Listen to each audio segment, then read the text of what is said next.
everyone, and welcome back to the Wisdom by Harry YouTube channel. My name is Harry. And I'm Mary. We're so excited to have you here today for another fascinating episode. Jumping straight into a really significant story unfolding right now, the rapidly escalating trade relationship between the United States and China. That's right. And we're focusing sharply on the dramatic tariff increases we've seen very recently. It's moving fast. It really is. Now, you've given us a range of information on this, and it paints a clear picture. This isn't an overnight thing, is it? It's the result of tensions building over several years. Definitely not overnight. Yeah. It's been brewing. So today we want to unpack how we got here, the reasons sort of behind these big actions, and what the potential ripple effects could be for the economy, and maybe more importantly, for you, the listener. Yeah, the impact on individuals is key. And we'll be concentrating mostly on the period leading up to, well, right now, April 2025. So where did these trade tensions really start to ignite? Well, if you go back a few years, one of the initial sparks, you could say, was the focus on protecting domestic industries. That came up a lot during the 2016 U.S. presidential campaign. Right, the sort of America First economic platform. Exactly. And it wasn't just talk. There was a real push to address trade imbalances, maybe bring some manufacturing back to the U.S. Okay, so that set the tone, you might say. What were the first, concrete steps taken after that? Pretty soon after, actually. In August 2017, the U.S. Trade Representative, that's the USTR, the agency handling trade policy, they were asked to investigate China's economic practices. An official investigation. Yes, and that led to a report in March 2018. And that report was pretty critical. Critical how? It focused particularly on what the U.S. called unfair practices around technology transfer. The idea was that U.S. companies were being pressured to share tech secrets, costing the U.S. economy, well, potentially a lot. Okay, that sounds serious. What happened after the report dropped? Things moved quickly then. The U.S. ordered tariffs on specific Chinese products. That first wave in 2018 hit about $50 billion worth of Chinese goods. $50 billion? And what kind of goods? It specifically targeted goods with industrially significant technology, things important for manufacturing and innovation. And wasn't there action at the WTO as well? Yes, at the same time, the U.S. launched a case against China at the World Trade Organization, the WTO, the body that tries to manage global trade rules. Plus, restrictions were placed on Chinese investment in high-tech areas here in the U.S. Okay, so tariffs, a WTO case, investment limits. How did China take all that? China's response was, well, immediate. And you could argue pretty proportionate first. They slapped their own retaliatory tariffs on U.S. goods of a similar value. So dollar for dollar, basically. Pretty much. And that tit for tat, that really marked the start of this whole escalating conflict we're seeing now. Right. So 2018 was when the first shots were fired, so to speak. How did things ramp up from there into 2019? Well, throughout 2018, 2019, we basically saw this cycle. Increasingly significant tariff hikes from both sides. Just back and forth. Yeah. The U.S. expanded its tariffs, first hitting another $200 billion of Chinese imports, and then later an additional $300 billion. $300 billion more. Wow. Huge numbers. And China, they didn't just sit back. They responded with their own tariffs on a large chunk of goods coming in from the U.S. It sounds like each side just kept trying to, up the ante. Were there any pauses, any moments where things cooled off a bit? There were some temporary breaks. Maybe the most notable was at the G20 summit in Osaka, Japan in June 2019. The G20, okay. What happened there? They agreed to a kind of truce. The tariffs already in place stayed, but both countries agreed to hold off on new ones to give negotiations a chance. So a pause button was hit. Sort of, but it turned out to be pretty short-lived. Commitments apparently broke down, especially around China's promise to buy more U.S. farm goods. That seemed to be a sticking point. Agriculture. That comes up a lot. It does. And then there was another development around that time, August 2019, I think. What was that? The U.S. Treasury officially labeled China a currency manipulator. Currency manipulator. What does that actually mean in practice? Well, essentially, the U.S. accused China of deliberately keeping its currency, the yuan, artificially low. Why would they do that? A weaker yuan makes Chinese exports cheaper for other countries to buy, right? And it makes imports into China more expensive. So it can give China a trade advantage. That designation by the Treasury definitely didn't help the relationship. No, I can imagine. So amidst all this tension, this back and forth, was there any serious attempt to find some common ground? I feel like I remember hearing about a phase one deal. You do remember correctly. Yes, in January 2020, the U.S. and China signed the phase one trade deal. Okay. What was in that? It touched on several really key areas. Things like intellectual property protection, that's a big one. Issues around tech transfer, which we mentioned earlier. Right, the forced sharing of tech. Exactly. Oh. Also, agricultural purchases. China committed to buying a lot more U.S. farm products. Financial services access, rules around exchange rates, and a general commitment to expand trade overall. It sounds quite comprehensive. It was. And it also set up this unique bilateral way for them to resolve disputes directly, kind of outside the main WTO process.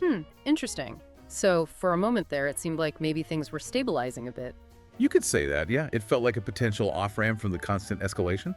But obviously, based on where we are now in April 2025, that stability didn't last. The information you shared points to a really sharp re-escalation recently. What kicked that off? Right. If we fast forward to February 2025, we see the U.S. imposing new tariffs again. But what was significant this time is they weren't just on China. They also hit goods coming from Canada and Mexico.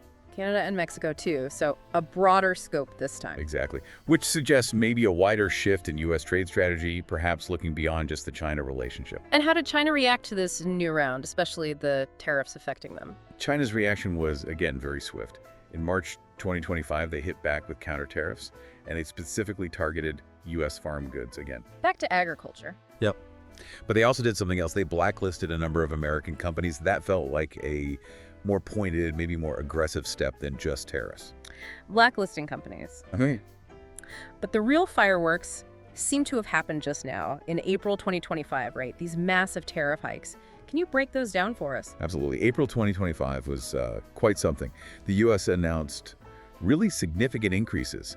A 34% tariff on all goods imported from China. 34% across the board. Across the board. And also a 20% tariff on goods coming from the European Union. The EU as well. Yeah.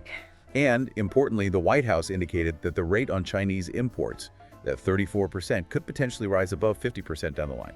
Whoa. So 34% potentially heading towards 50% or more. That's a massive jump in costs for businesses importing from China. It really is. It's not a minor tweak. And I'm guessing China didn't just take that lying down. Not at all. China retaliated almost immediately and forcefully. They announced their own tariffs of 34% on all goods coming in from the United States. Matching the U.S. rate initially? Yes.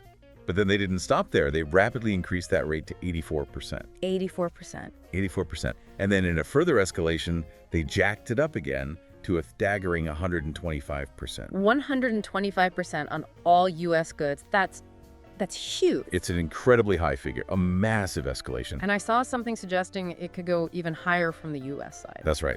There was a White House statement saying that because of these repeated retaliatory actions by China, Chinese goods entering the U.S. could ultimately face tariffs adding up to 245%. 245%. It's hard to even comprehend that level. It just shows how extreme this has become. It really underscores the severity, yeah. We're in uncharted territory, really. And there was also a change affecting online shopping, wasn't there? Something about small packages. Yes, that's important too. Effective May 2nd, 2025. So just recently, the de minimis threshold for goods coming from China into the U.S. was slashed to 0. De minimis, what's that exactly? It's basically a value limit. Below that limit, imported goods usually get waived through customs without duties or taxes. It's often $800 for the U.S. Okay, so small online orders often fell under that. Exactly. But now, for goods from China, that limit is 0, meaning even really small value e-commerce packages, the stuff you might buy directly from sellers on platforms like AliExpress or Temu, will now potentially be subject to tariffs and customs processing. That sounds like a big deal for people who buy a lot online directly from China. It's a very significant shift, yeah. For consumers and also for those small businesses relying on those platforms. So, okay. We have these massive, almost unbelievable tariffs flying back and forth. What are the immediate economic consequences we should brace ourselves for? Especially, for regular people, for consumers here. Well, the most direct hit for consumers is almost certainly going to be price increases on a whole range of things imported from China. Like how much of an increase are we talking? It's hard to say precisely, but tariffs often get passed through. We've seen in the past, when tariffs go up, prices tend to follow, sometimes matching the tariff size pretty closely. Remember those earlier figures, like 145% mentioned in some analysis? That gives you a sense of scale. So potentially very noticeable price hikes. Very noticeable, yeah. And you'll likely see them pretty quickly at the big retailers think, Target, Walmart, Amazon, places that sell a lot of Chinese-made goods. Right. Which specific kinds of products are likely to get hit hardest by these April 2025 tariffs? Where will we feel it most? Based on what we import heavily from China, you'd expect big impacts on, well, consumer electronics for sure, smartphones, laptops, TVs, all that stuff. Okay. What else? Automotive parts, that's a big one, affects car prices and repairs, apparel and footwear, clothes and shoes, lots of machinery and tools, both for consumers and industry, and just general home goods and appliances, furniture, kitchen stuff, decor, it's a wide range. It really covers a lot of ground. Now, flip side, what about the impact here in the U.S. from China's massive retaliatory tariffs? Which U.S. sectors are feeling the pain? China's tariffs seem strategically aimed. They're hitting key U.S. agricultural exports hard. We're talking soybeans, corn, pork, dairy products. So American farmers are right in the crosshairs again. Absolutely. It's a huge concern for them, as China has been such a major market. Despite government aid programs we've seen before, like the Market Facilitation Program, losing that market access hurts. What else besides agriculture? They're also targeting U.S. energy resources, things like liquefied natural gas, LNG, and crude oil, and also certain types of U.S. manufacturing equipment. So it could mean lower exports, maybe loss of market share for U.S. farmers and energy producers? That's the risk, yeah. And less demand in China for certain U.S.-made machines. It puts pressure on those sectors.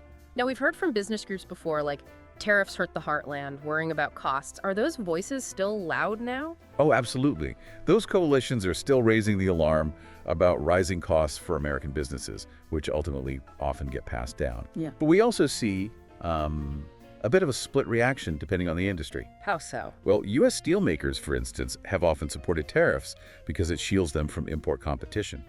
But other sectors like, say, boat manufacturers who use imported parts or retailers selling imported goods, they're very worried. They talk about harm to their businesses and hitting consumers' wallets. It's complicated. And what do economists generally say? Who actually ends up paying for these tariffs? Is it China or is it us? The general consensus among most mainstream economists, based on studies of past tariffs, is that it's primarily the consumers in the country imposing the tariff who bear the cost through higher prices. So U.S. consumers pay for U.S. tariffs on Chinese goods? Largely, yes. And there's also a broad agreement among economists that tariffs overall tend to carry more economic risks and downsides than benefits for the economy as a whole. They disrupt things. Okay, so beyond just the immediate price jumps, how might these tariffs start to shift things more broadly? Like how we shop, maybe?